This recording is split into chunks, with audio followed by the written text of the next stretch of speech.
So a lot of people have been asking me why have I been running the level 4 missions? And basically the reason came down to I was doing a ton of exploring a few months ago. With the influx of new players in the game, the sites are being gobbled up like crazy. I used to be able to fly around my area of nullsec in the outer ring, and I would never ever see anybody. Now, when I fly out there, I'm seeing tons and tons of explorers. And to go along with that, the price of the sites have gone down substantially. So sites that I used to make about, I'd say 20 to even sometimes 45 to 60 million ISK, those sites have gone down to about 5 million to 15 million, and I'm just not making as much money. So I figured, hey, let's try some other things out, and that's when I stumbled upon the level 4 missions. I've been running the level 4 missions actually for quite a bit longer than the 3 months. I've been running them, I'd say, for almost 2 years. And nothing much has really changed in the past 2 years. Farming is unbelievably easy with low skill points. It's great ISK. And I run it because I was actually plexing through the ISK I used to make off of missions. Plex used to cost about, for 500 1 month subscription, I think it was actually at one point about 2.1 billion ISK. It's gone down quite a bit. It's at about 1.4 right now. But my goal in the game was to try to run enough missions, 2 missions a night, make 100 million ISK per night, and multiply that by about 25 nights per month. You're talking 2.5 billion. So with plexes right now, 1.5, that leaves you about a billion to play with for your PvP, and that's what I've been doing for the past few months. Another reason why I like to run the high sec missions is just the safety. So I am in a corporation that does not hold any structures. So we cannot be war decked by any other corporation. I think that's the way to go if you're going to be doing high sec missions, especially in a blinged out rattlesnake, for example. And depending on where you are, just you always got to remember if your corporation is war deckable, somebody's going to probably try to war deck you, specifically those corporations like Pirate, the guys that are always hanging out around Jita and all the sites in between. So just be careful. Um, and as for location, I like to do it in a quiet pocket. So depending on how your standings are with certain corporations. Now, I cannot go up into the Citadel because Calderi does not like me, so I am not allowed to go into Jita without getting attacked by by the NPCs. Now, the cool thing about Jita is it is the major cell hub. So anywhere around this area to run missions, it's easy to get loot in and out to Jita. And as for me, I'm sided with Galante, so I usually hang out in this super quiet pocket down here called Una. So Una is 2 jumps from Dodixie, which is the major Galante trade hub. So if I ever need things like missiles or drones, if I want to ship big shipments out, this is the main hub to do it. And there's also a clone bay right here in this system right here. So 1 jump over, I could set my clone in there to the player station. It does not charge my clone timer. I could self-destruct and do all my PvP and shopping out in Jita as needed. So to find missions, you're going to go to your Neocom. You're going to go to the agency. It's also the hotkey Alt-M. And you will go to Agent Missions, Agent Finder. We are doing security missions. And I'm doing level 4. Of course, you could select whatever level you're doing. And I do within 10 jumps. So specifically, I'm looking for these systems that are in high sec. I do not want to be going to low sec. Even though I could access these missions, I don't want to be doing them. If you take a battleship or a cruiser, or mainly any other ship for that reason, into these systems, you're probably going to get blown up. So as soon as you find a location that you want to be in, I am in Una, and I mostly know these people. So this is a Saturday night. There's about 21 people in system. So these are all either mission runners or they are miners. I have a specific list set up for MTU hunters, which we'll go over in a little bit. And on the right hand side, you can see the agents that you're running. And again, this is why this is such a great system. There is a level 2, a level 3, and a level 4 mission agent. The main reason why I run the Tier 4 missions is basically the ISK per hour in terms of how safe it is. So I do have a little bit of a list, and I'll leave a link for you. All my bookmarks right here for Eve, if I go to missions, these are all my Tier 4 missions. As you could see, you can make quite a bit of money depending on what mission you run. If you get a mission chain such as in the Mist Dead Space or Pot and Kettle, you're talking 200 million for this one, 120 million. Generally only takes about 30 to 45 minutes. And as you can see, there are more missions. They go down in ISK per hour. But all these missions from about here 35 million and up are missions that I try to run. These are the quick ones, the money makers. I do run this one down here, right hand of Zazmataz. This is a great mission because he does drop an implant. Missions you could decline every 4 hours. So let's say I get one of these crummy missions.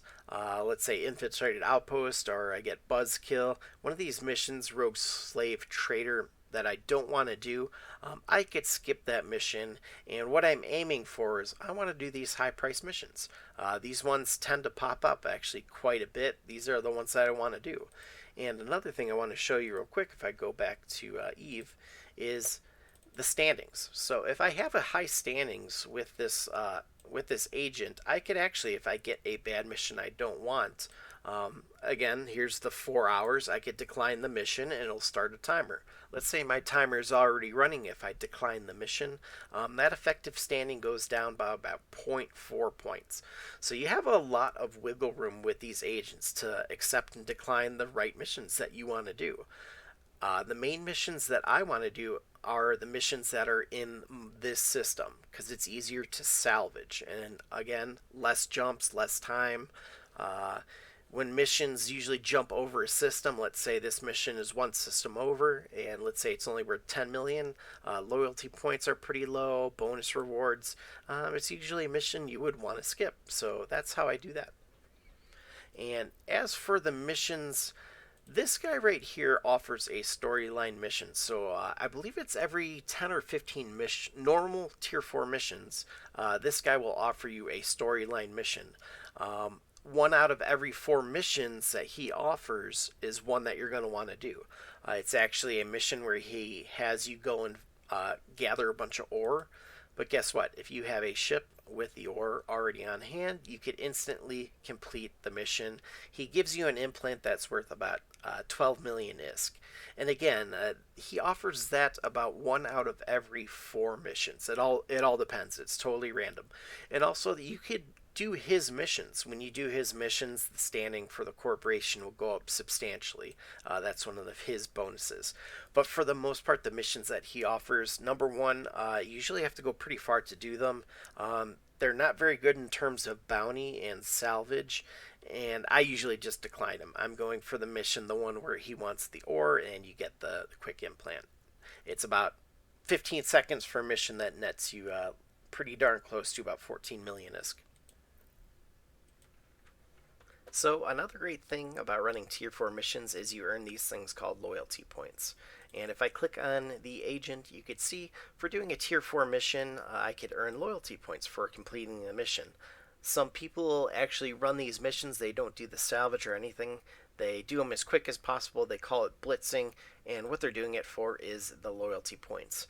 For a tier 4 mission, and with the max skills, I believe you can get about 6,000 for the better missions, and these add up pretty quick when you're running them. I actually have been running these missions for a couple months. As you can see, I have almost 3 million, actually over 3 million now loyalty points, and this is the store. So this will actually show you what you could buy, and there's all sorts of different things. You could actually buy implants, you could buy augmentations, you could buy, as you can see, the adaptation chips right here. You could buy skill books, you could buy actual items like blasters and ships, all sorts of different things. Now your next question is going to be, what should I buy? There's actually a site called Fuzzworks, and this site will tell you what you will make the most ISK per LP. So as you can see, I have Federal Navy Academy selected, and if you click this button on the right, this will sort for the best ISK per LP. Now the big question is going to be, what should I buy? This one can obviously net you the most money, but is it going to sell? I generally go for the items that I know are going to sell. Ammo is a very good one. These, again, implants, you never really know. And another thing to look out for is if you're actually going to purchase things like weapons. As you can see, the Federation Navy 255 railgun, you're going to need some other things. So not only are you going to need the LP, but you're also going to need a bunch of tags and also maybe some other products. And what I usually go for is the augmentations. So the +3s are really good to sell, and also the +5s, another really great item. They're not necessarily the best ISK per LP, but they're going to sell quickly, and you know you can move them if you definitely need that ISK to buy Plex or anything like that. So I do use a couple different types of MTUs when I'm running my missions. I use the standard MTU. This is the cheapest one. It is only 7 million ISK, and the range, the velocity, excuse me, is 1,000. So this is the slowest of the three, also the cheapest of the three. Now, if I'm going to be sitting next to my MTU and I'm not worried about MTU hunters, I generally use the Pack Rat. It gives you a little bit of a bonus to the velocity, as you could see, 250 over the standard MTU.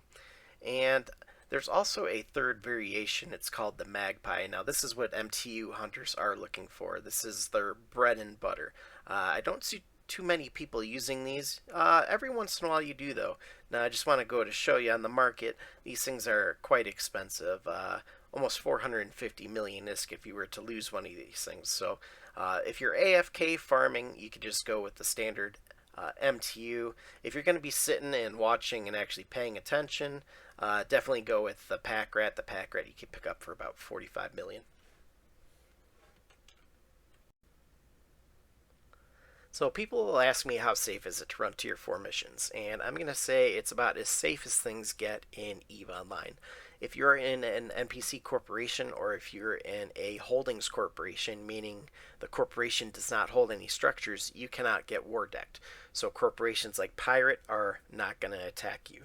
So I always say the thing to look out for is you want to look out for mobile tractor unit hunters. These are people that go around and harass, usually new players. They will attack mobile tractor units generally because they're not going to get attacked by Concord. For whatever reason, it's not an act of aggression. So what they want you to do is they want you to attack them, and that gives them the right to attack you. They're going to be in smaller ships, generally frigates or destroyers. They're going to circle you. They're going to newt you out, and that means you cannot run your armor repairs. You cannot run your shield boosters, and they're going to kill you over time. And they're also going to kill you with the assistance of the NPCs. And what I always say is I go to a site called Zkill. Let's say somebody enters into the system. We go to Zkill, and let's say they're flashy red. We'll use this guy as an example. I know he's a known MTU hunter. So we'll select him. I'll go through the list and I'll see, oh yeah, look at this guy. He hunts MTUs. Looks like he hunted Dominic's, which is a known ratting ship. This guy's up to no good. All he has is high sec kills. I do not see any low sec or null sec kills. He's an MTU hunter. So what I will do is I'll go over here to people and places, and I'm going to go to contacts. I'm going to go to labels. I create a new label called MTU Hunters, and I will find the person in the list. I'm going to use this guy as an example. You right click and you add the contact. And what you do is you select Terrible Standing and you do MTU Hunter and you add the contact. Now, anytime this contact comes into the system, he will show up as either red or flashy yellow if he is suspect, and you know that is time to pull in your MTU, try to gather all your loot. Now, they're not going to combat scan your loot, or I've never seen them combat scan your loot. What they're trying to do is combat scan either your ship or your MTU. That's what they're trying to attack. But if they're on your list, then you know it's time to grab your MTU, dock up when they're in your system. If you do not provide them content, guess what? They're going to move on to another system. So in terms of skills that you're going to need to get into these ships, if we go to the ship tree and if we go to the Rattlesnake, what you're going to want is you're going to want to focus on number one, the drone damage. That's going to be a big part of your DPS. You're going to want to focus on Galante and Caldari Battleship. Both those skills are going to pump up your DPS as well as your overall EHP. And along with the other skills, you could go with the tier 1 anything, but eventually you want to go tier 2 or you want to faction bling out whatever modules you're putting on the Rattlesnake. In terms of other skills that you're going to want, this is the biggest one right here, security connections. You want to try to get this to tier 5 as soon as possible. That's a 10% gain in the LP.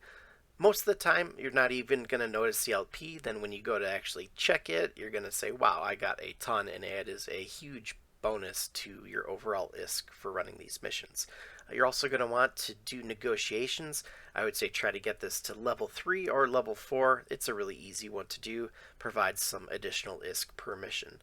And there's also 4 other skills, so this helps with your standings. So when you're doing the grind trying to get to these level 4 missions, it's going to be challenging. It takes a while. So having some of these boosted up to level 3, level 4 is going to help that, as well as when you're running missions, you can only decline every 4 hours. So when you do decline a mission, your standing goes down. But then when you're cranking out these missions, having these to level 4 or level 5 helps increase your standings, thus meaning you could decline more of the crummy missions, stick with the good ones in the midst of dead space, the ones where you're making 100 million ISK plus.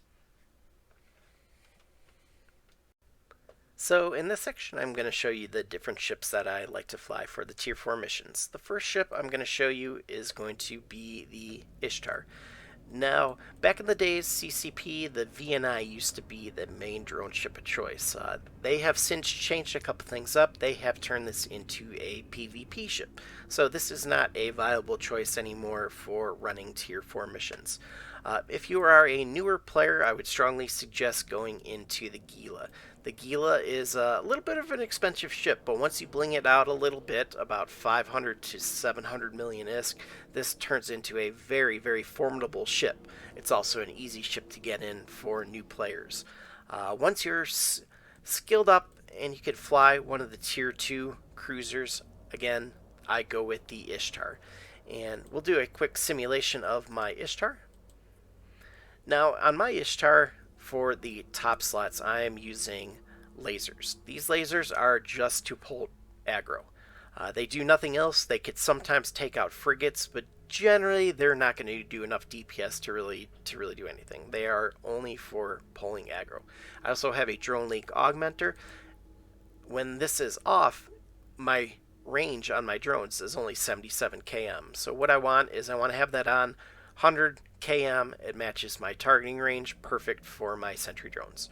And I also keep a core probe launcher on hand. Generally this is always kept offline, but if I'm scanning down anomalies in a system, it's nice to have. Now the tier 2 ships can only go in certain anomalies, so be very aware. If you're doing those, the Gila might be a better choice. In terms of my mid slot, I have a micro warp drive. This is to zip out to 100k, set up my sentry drones, and do mission sniping. Now, if you're more of an AFK farm, you could go with the meta and put on a blinged out afterburner. That is another good choice. I also have a drone navigation computer. Most of the time I am using either sentry or heavy drones. If I'm pulling drones in and out, like the wasps, you want to have drone navigation computer. It speeds them up, makes that process a little bit faster. Now, my bling on the ship is a medium shield booster. This is a cap stable Ishtar with the booster on. So when you're sitting out 75 to 100k out and sniping ships, this will mitigate any incoming damage. And just in case, I do run shield extender, and also I run the field extender 2s, boost that EHP up a little bit. For my low slots, I want a little bit more drone damage, and that's why I run 3 of the drone amplifier 2s. Now you can bling these out for a little bit more DPS. And I'm also running 2 of the omnidirectional tracking enhancer 2s, and the reason why is because I'm usually running heavy drones when I'm sniping or doing DPS up close, and I want to take out frigates, so that is why I run those 2. And let's go back to our fit. And I know you're going to ask, why do I run a damage control 2? The main feature of the Tech 2 ship is it can run an assault damage control. So as you can see with the damage control 2, I have about 27,000 EHP. If I were to remove that and put on an ADC, the really nice thing is, look at how much EHP you have, almost 90,000 EHP. Now the caveat for running the ADC is, number one, you have to manage it. And number two is the activation and duration time. It's extremely small, and the reactivation delay is pretty extreme. So it's nice if you want to get that huge burst. If you're trying to jet away from a bunch of battleships, it's nice to have an ADC. You could tap that on, make your way away from the DPS. If you do not have it running, as you could see, the EHP is right around if you were to have just a regular load damage control 2. So this is 26.5, let's call it, if I were to take it off and again put the damage control 2 back on, 27.5. Why not just keep this on? You don't have to manage it, you don't have to worry about it. And in terms of drones, I do keep 3 sets of light drones. I have my acolytes, hobgoblins, and hornets.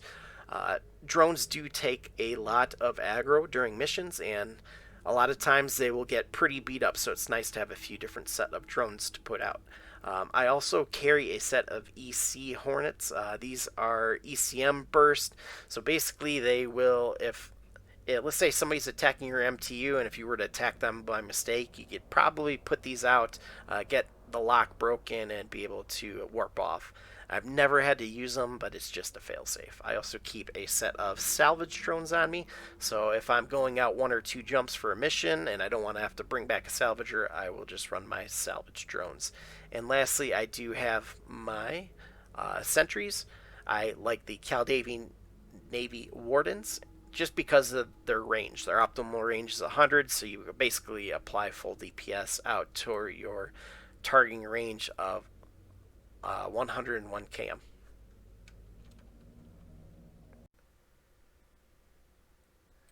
So as for my haulers, I do use a frigate. Whenever I'm transferring items from this system out to Jita, I actually set up this, I call it the junk frigate. It's actually a pretty good fit. It's surprising actually how much these little guys could hold.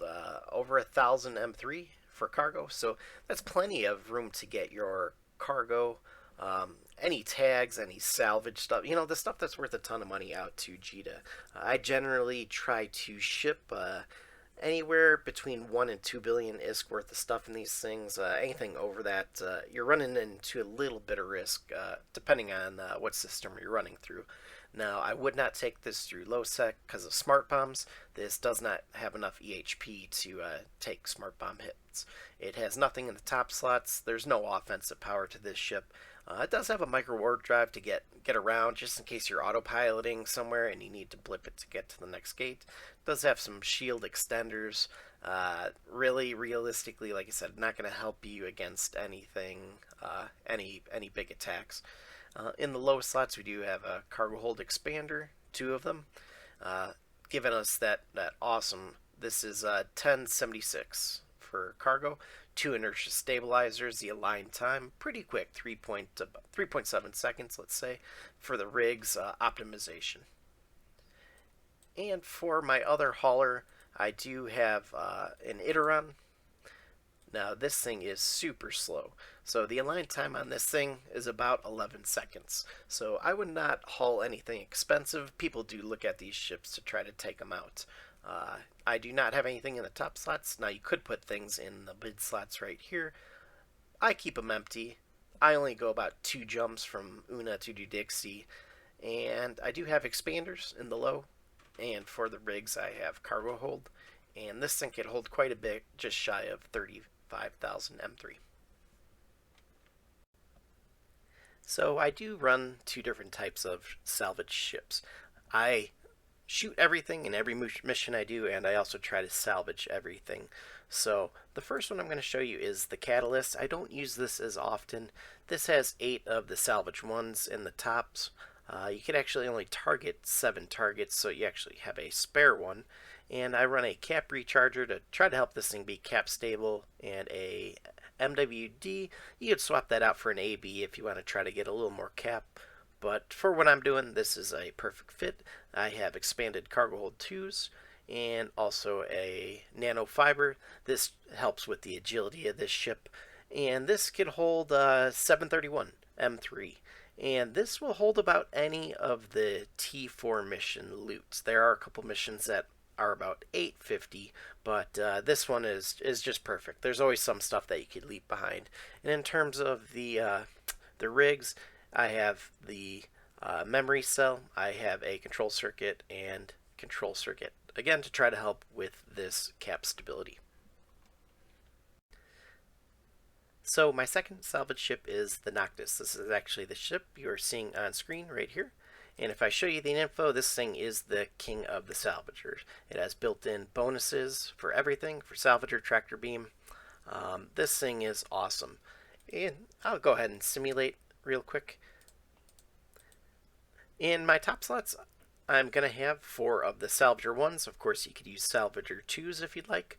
And I have 4 of the Tractor Beams. Now, these Tractor Beams could always be swapped out for Salvager 1s. So if you plop down an MTU and you have no reason to use these, feel free to swap them out.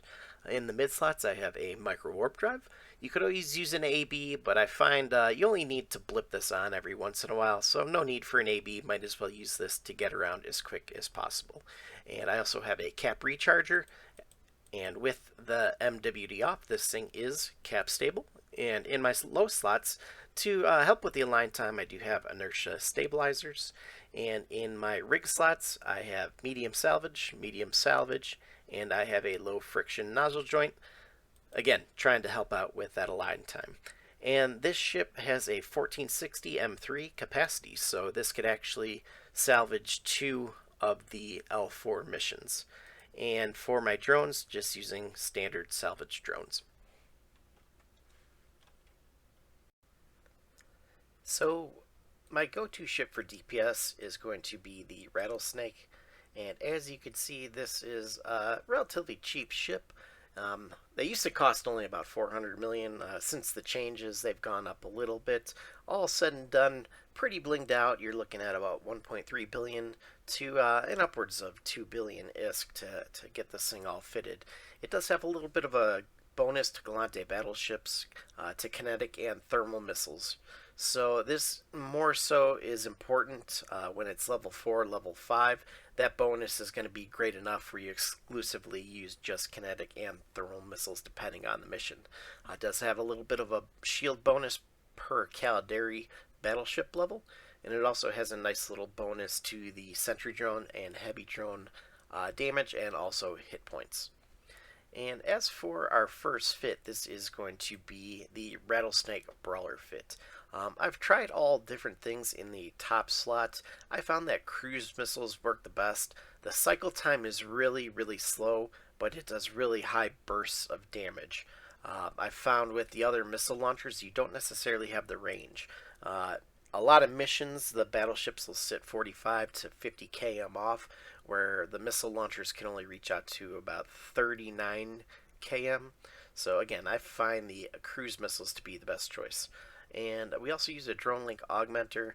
This gives us a little bit more range on our sentry drones. And for the mid slots, first is going to be the afterburner. Now you could use a micro warp drive, but then you're going to have all sorts of cap issues. So I definitely would recommend going with the afterburner. I have a blinged out afterburner. Also have a couple of cap rechargers. You're going to notice with this fit, I really wanted it to be cap stable without the afterburner running. So you're going to see a lot of modules that go towards that. We also have a target painter. This is to help your cruise missiles apply their DPS. We are going to have a shield boost amplifier, and this is pretty blinged out, as well as the Pith X-type shield booster. Per tick, every 4 seconds, getting about 1322 HP. Also have invulnerability shield hardener. Now you could actually swap this out to a specific hardener depending on the mission. That seems like a lot of work to me, so I just keep the standard adaptive. And in my low slots, we are going to have one of the drone damage amplifiers. We're going to have 2 of the ballistics control. You could make these the faction type if you want to bling it out for just a few more ISK. do a little bit more damage. I have 3 of the cap flux coils, again, to help with that cap. And I'm going to be running a large cap control circuit, 2, and a tier 2 version. Again, we are going for cap stable. And for the drones, we are going to be running sentry. I'm going to have a few flights of the light drones. We're going to have salvage drones and 2 of the heavy drones. Next ship is going to be our Rattlesnake Sniper, and just like the Brawler, we're going to be using cruise missiles as well as a drone link augmenter in the top slots. We are going to be using a large micro jump drive. So basically when you land on the sites, you're going to click this, align out away from the targets, and this will take you 100 kilometers off where you can lay down your sentry drones and you can start sniping. Now, while this thing is smoothing up, sometimes you take a little bit of DPS. You also take a little bit of DPS when ships are at range. Every once in a while, they will hit you, so you could blip this shield booster on and off. It's not meant to be running all the time, but again, made to be blipped on and off. We have 2 target painters, which are going to help the cruise missiles apply their DPS. We're also going to have a sensor booster, help you lock onto targets a little bit further out. So if you need to pull aggro, you can lock onto a target at range. You could use a target painter to try to pull them in to your range of the tier 2 missiles, which is approximately 104. With the faction, it's about 138. And we also are going to be using omnidirectional trekking link 2s. This is going to help your sentry drones out, and I do use the optimal range script for those. In the low slots, we're going to be using 3 of the drone damage amplifiers. We are going to be using 3 of the Caldari Navy ballistic control systems. Now you could actually change these out to the factions if you want to get a little bit more DPS out of your drones. With the tier 2 missiles and with these, let's put the sentry drones out. This thing is going to be doing about just shy of 1300 DPS, and with the heavy drones, this thing is pretty darn close to 1500 DPS if you were to bling out these low slots. And for the rigs, we're going to be running basically to help out the cruise missiles, put out a little bit more DPS. And we are also going to be using a drone control range. The sentries could go up pretty far to, let's see, about 96. So that's the perfect optimal range for the Caldari Navy Hornets. Thanks again, everybody, for watching my Level 4 Mission Running Guide. If you have any questions, comments, concerns, please leave a comment below. If you enjoyed this video, leave a like and subscribe. And as always, fly safe.